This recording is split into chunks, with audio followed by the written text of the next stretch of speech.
I'm Olek Novak, this is Chasing Cars, and behind me is the all-new hybrid-only Lexus LBX. Now this is a significant car for Lexus given it is the smallest ever Lexus, and it is also now the cheapest Lexus that you can buy. Importantly, it is based on the Toyota Yaris Cross platform. So, as the cheapest and smallest Lexus you can buy, is this worthy of the Lexus badge? And how does it do at being a premium SUV? Well, we've just gone on our very first Aussie drive to find out. But before we do that, make sure you hit like, subscribe, and the notification bell below. Chasing Cars, honest reviews of your next car. Brought to you by Budget Direct. Now, the Lexus LBX is going to be available in 3 model grades in Australia. So you've got the luxury front wheel drive, the sports luxury front wheel drive, and the top spec sports luxury all-wheel drive. It kicks off at $47,550 before on-road costs for the entry-level model and tops out at $57K. Significantly, that's a lot cheaper than the cost of entry to other premium marques like BMW and Mercedes in Australia, with the cheapest BMW around $54,000 and the cheapest Mercedes just over $60,000. Now, with Lexus having recently discontinued the pure petrol variants of the UX small SUV, that makes the LBX the entry point into Lexus ownership in Australia. Now, while this vehicle shares a lot with the Toyota Yaris Cross, Lexus say they've gone to a lot of effort to ensure that it's as premium as you would expect of something wearing the Lexus badge. Now, we say that this is the smallest ever Lexus, so how small is it exactly? Well, it is just under 4.2 meters long, so it is a bit bigger than the Yaris Cross, and you might be able to compare it to something in similar proportion to the Audi Q2. Now, it is much smaller than something like a BMW X1, which has grown in size as it vies for that more family-friendly audience. Now, right here behind me, we have the sports luxury all-wheel drive. So that is the top spec version of the Lexus LBX, and it comes in at $56,990 before on-road costs. Now, all Lexus LBXs come with a black roof, and you can option 8 different color options around that. The LBX sports luxury variants also have black 18-inch alloy wheels versus the grey finish that you find on the luxury grade 18-inch wheels as well. Now, overall, subjectively speaking, I think the LBX has quite a nice presence about it, a really elegant design. But what do you think? Let us know what you think of the design of the Lexus LBX in the comment section down below. The interior of the LBX is a really nice place to be, and overall Lexus, I think they've done quite a good job at making this feel like a Lexus and make it feel actually like a premium vehicle. And that's both in terms of the design, the ergonomics, and the tactility of the cabin. Now, let's start with the seats. They're really comfortable. It's easy to find a really good driving position, and you've got 8-way power adjustment as well as 2-way power lumbar support with memory settings. Now, we've got heated front seats as well, which is great, and you've got a lovely steering wheel here in front of you, so it's easy to find a really good driving position. In front of you, you've also got a 12.3-inch digital instrument display, which has configurability to it, so you can choose your preferred layout as well, which is quite good. To the left of that, you've got a 9.8-inch digital touchscreen media display. Now, what I like about this is that Lexus hasn't gone with a big screen that's dominating the cabin. The 9.8-inch size is perfectly adequate, and it does a really good job. It's also nicely integrated here as well in terms of its size. You don't have physical buttons for everything, but the climate controls are always there at the bottom, so it's quite easy to interact with. And as well as that, all of the buttons that you do engage with have a really nice tactile feel to them. They've got some really nice damping, which is excellent as well. And that's not just these buttons here on the touch screen, but also everything that you engage with. For example, the windows, if you were to put them up and down, they have a really nice premium feel to them, typical of Lexus as well. In terms of other elements to note, you've got this lovely suede fabric all around the cabin, which again just adds to that premium ambience and kind of gives the cabin a really nice texture as well. In terms of storage, that's okay. You've got 2 cup holders that are reasonably sized here next to you for the driver and the front passenger. You've got a glove box over here that you can open like so. It's pretty small. You're not going to fit much more in there beyond the car manual, but you do have a nice little section under here in the center console where you can store items, and an area here where you can charge your phone as well, plus another little cup holder here or somewhere to hold your key, and of course a little glove box section over here that slides back and forth like so, right behind the shift-by-wire gear selector that we've got right here. The back seats of the Lexus LBX, well, it is a compact SUV, so it's pretty tight, as you might be able to tell. So I'm sitting behind my own driving position right now, and as you can see, the rear legroom, that's pretty tight. So I fit, and that's okay, but there isn't really any space beyond that for my knees or my legs. The good thing is the seats are actually pretty comfy, so that is a good thing.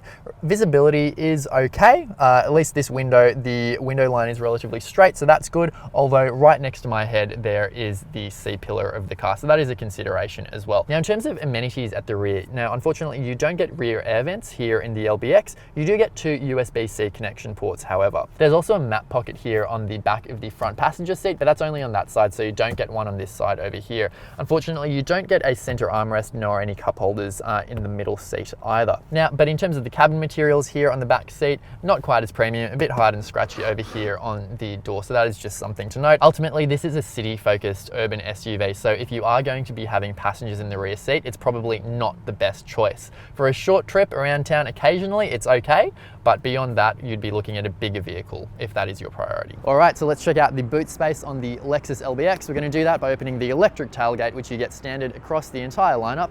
That opens up to reveal 315 litres of boot space here on the top spec sports luxury all-wheel drive. If you want more boot space, the two-wheel drive variants have 402 litres of boot space. Either way, it is not a massive boot, it is a compact SUV. However, it does have more boot space than a Toyota Corolla or a Mazda 3, so that is a win. Now, if you want more boot space, you can fold down the rear seats 60/40 to reveal further literage. And one other thing to note with the LBX is you don't get a spare wheel or a space saver spare wheel, you just get a tyre puncture repair kit. The LBX hasn't yet been crash tested by ANCAP, however it does come with a full suite of active safety tech and driver assistance, including AEB, adaptive cruise control, front cross traffic alert, road sign assist, a driver attention monitor, lane departure alert, lane change assist, a blind spot monitor, a 360 camera, and more. During my time with the car, I didn't find the safety features to be too intrusive or overzealous in my experience. However, we look forward to testing that out a bit more when we get the Lexus LBX into the garage for a longer duration. In terms of running costs, the LBX can take a minimum 91 octane fuel, and the claimed fuel consumption is 3.8 litres per 100 kilometres on a combined cycle for both the front and all-wheel drive. Now, we haven't done a proper efficiency test yet, but over our initial launch drive, we managed to achieve figures in the 5 litre per 100 kilometre range. So we achieved 5.4 litres in the first leg of our drive, predominantly on country roads, then 5.2 litres per 100 k's on a mixture of country and urban roads. Now, the LBX is covered by a 5-year unlimited kilometre warranty, and LBX buyers also get 5 years of capped price servicing, with each service capped at $595. Now, service intervals are every 12 months or 15,000 kilometres. Now, as part of the launch for the LBX, Lexus made a point of acknowledging the name, which they say stands for Lexus Breakthrough Crossover. And they made the point that there's only one other Lexus that's had a 3-letter acronym name, and that is the LFA Supercar. But is this Lexus LBX as groundbreaking as the LFA, and can it actually stand alongside it? Well, that's a big call, but let's go for a drive and see what it is like. The LBX sits on Toyota's TNGA-B platform like the Toyota Yaris Cross small SUV. It's powered by a 1.5-litre 3-cylinder petrol engine that delivers 67 kilowatts and 120 newton meters. That's coupled with an electric motor that produces 69 kilowatts and 185 newton meters. Peak combined output is 100 kilowatts, though a combined total torque figure wasn't provided in the launch literature. All variants come with a CVT gearbox, and you can get front-wheel drive in both luxury and sports luxury specification, but the all-wheel drive is only available in sports luxury. All-wheel drive variants add an additional electric motor on the rear axle capable of producing 4.7 kilowatts and 52 newton meters, though peak power remains at 100 kilowatts regardless of whether you go front-wheel drive or all-wheel drive. So what is it like to drive? Well, overall, my first impressions are actually really positive. Overall, it just feels like a well-engineered vehicle that Lexus has made to feel quite premium for a vehicle that is based on the Yaris Cross. Now, in terms of the overall drive experience, this is not a performance car. This is a city-focused SUV. Its power outputs are quite modest. And at 100 kilowatts, this doesn't have a turbocharger either. So if you're looking for a vehicle that's really peppy, this isn't necessarily it. But ultimately, for what you might need around town, this vehicle has plenty enough power. And overall, on my initial impression on our launch drive today, it feels like it's got an inherent smoothness to it. It feels quite refined overall. And everything from the steering, which feels quite fluid and faithful to your inputs, it just feels really nice, for want of a better word. Now, smooth and refined, I haven't driven a Yaris Cross, but I know from the team at Chasing Cars, they have most definitely driven a Yaris Cross because we had one as a long-termer, and that vehicle was definitely not described as smooth and refined. So I think Lexus has done a pretty good job at taking this vehicle to the next level. And overall, the cabin is just quite a nice place to be. and enjoy the drive. Now, as part of our launch drive today, we've taken it on some windy country roads as well as some urban driving, and right now I'm in Sydney at around 4 p.m. on a weekday. So this is really, it's the car's natural habitat, and around here the car feels really good. It's really easy to plant on the road. It's got a really compact size, so I think as a city runabout, this vehicle makes a lot of sense. It's pretty quiet overall. It's quite refined in that sense. You can hear the CVT and the engine if you push it. So that is one thing to note in that regard. But at the same time, when you're just driving in a relaxed manner, it is ultimately delivering a really smooth kind of experience. What's really effective about it is that, like all Toyota/Lexus hybrid systems, it feels like a really good system, and it's very smooth. So the transition between the electric and petrol motors is pretty imperceptible. So that definitely adds to the very positive experience in terms of the drive. Now, naturally, we weren't able to push it too far outside of its limits. However, it did have the feeling of a vehicle that is actually quite enjoyable to punt around. The steering, as I mentioned, it's really good. It seems to handle quite well, and naturally it's based on Toyota's TNGA-B platform, so most vehicles that Toyota has been producing based of this platform, and naturally it just has this feeling of a vehicle that's quite fun to punt around, quite good to steer, it's quite faithful to your inputs, it seems to have a relatively communicative chassis. So while I haven't been able to fully exploit it to test out the extremes that it can handle in terms of its performance, which naturally you wouldn't necessarily need to, given it is a city-focused SUV, it did feel like a vehicle that is enjoyable to drive. And it is important to note that our editor, Tom Baker, did drive the LBX overseas on a track. So he got to drive it in a more extreme pace, and the initial impression there that he had was that it is actually quite a fun vehicle to drive. So overall, not a performance car, but a satisfying vehicle to drive. From everything you interact with, it just feels quite good and smooth, at least on initial impression, and quite satisfying. This markets itself as a premium car, as a luxury car. So what about the ride? Because that's quite important. Well, I wouldn't necessarily call it plush or cushy in that sense, but overall I think it's quite compliant. It's maybe a bit slightly on the firmer side, but overall it does a good job at taking the worst out of the bumps. So I think for most people it would be okay. All models ride on 18-inch wheels, and I think that's a good thing, because overall I found it quite a satisfying setup in terms of the ride and handling experience that it delivered. As part of the launch drive, I've also been able to drive all three variants, from the luxury two-wheel drive, the sports luxury two-wheel drive, and the sports luxury all-wheel drive.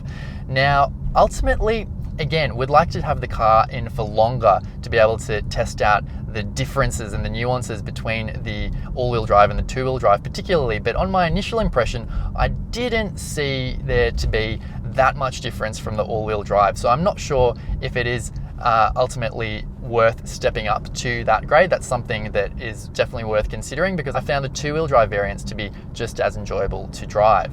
And ultimately, the all-wheel drive system is not a full-time all-wheel drive system. There is a very small motor on the rear axle. So ultimately, with this LBX, I think Lexus has done a really good job at taking what is ultimately a Yaris Cross and making it feel quite premium like a Lexus.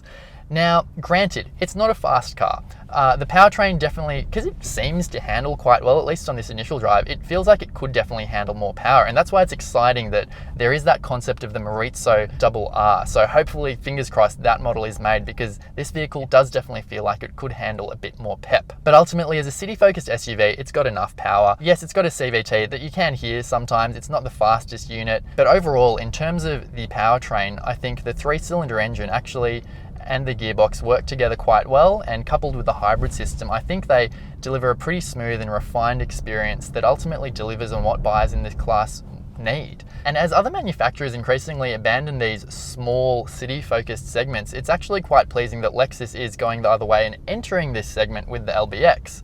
The fact that it's got a price that starts in the 40s will open it up to new buyers. So in that regard, the Lexus LBX offers something quite compelling. And in terms of Lexus's goal of creating a crossover small city SUV that feels like a luxury car, I think that they've done a pretty good job.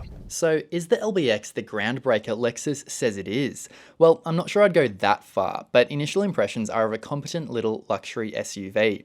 It looks good, has a nice interior, seems to handle pretty well, and will likely make sense to buyers after a more premium, urban-focused runabout or second vehicle, so long as they don't need to carry passengers in the back all the time. We look forward to getting the LBX into the Chasing Cars garage for a longer and more rigorous assessment on how it drives soon. But in the meantime, while some may criticize it for its rear seat space, modest power outputs, and the fact it shares so much with the Toyota Yaris Cross, it's ultimately pleasing to see Lexus maintain a vehicle with a sub 50k asking price. Not to mention a Lexus that operates in a segment which has increasingly been left behind by other premium marques. More choice in the small, city-focused, efficient vehicle space is a good thing, and Lexus should be commended for expanding its lineup into the segment amidst a seemingly endlessly growing plethora of large SUVs. So those are my initial thoughts on the all-new Lexus LBX, a very important vehicle for the brand in Australia. But we would love to know what you have to think. Would you buy the new LBX, and which grade would you buy? Make sure to let us know in the comment section down below. While you're there, hit like, subscribe, and the notification bell. And as always, thank you for watching Chasing Cars.